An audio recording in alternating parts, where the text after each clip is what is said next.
ত্রয়োদশ জাতীয় সংসদ নির্বাচন ও গণভোট 2026-এর প্রস্তুতিতে বরিশালের গৌরনদী উপজেলায় ভোটগ্রহণে নিয়োজিত কর্মকর্তাদের অংশগ্রহণে প্রশিক্ষণ কর্মশালা আয়োজন করা হয়েছে। কর্মশালায় প্রিজাইডিং অফিসার, সহকারী প্রিজাইডিং অফিসার ও পোলিং অফিসাররা অংশগ্রহণ করেন।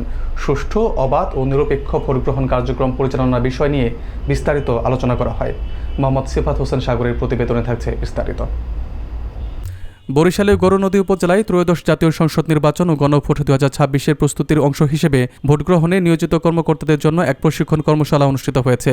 বৃহস্পতিবার দুপুর 3টায় গৌরনদী উপজেলায় আয়োজিত কর্মশালায় বরিশাল বিভাগের বিভাগীয় কমিশনার এবং অতিরিক্ত সচিব মোহাম্মদ মাহফুজুর রহমান প্রধান অতিথি হিসেবে উপস্থিত ছিলেন। বিশেষ অতিথি হিসেবে উপস্থিত ছিলেন রেঞ্জ ডিআইজি মোহাম্মদ মঞ্জুর মুর্শেদ আলম, বরিশাল অঞ্চলের আঞ্চলিক নির্বাচন কর্মকর্তা মোহাম্মদ ফরিদুল ইসলাম এবং বরিশালের পুলিশ সুপার ফারজানা ইসলাম।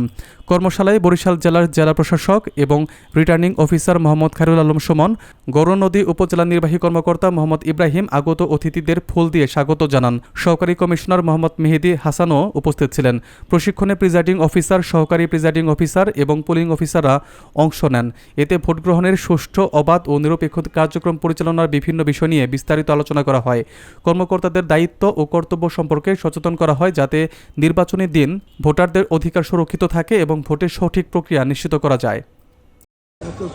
গণভোটটা কেন হচ্ছে আপনারা জানেন, উদ্দেশ্য হচ্ছে জুলাই সনদ 2025।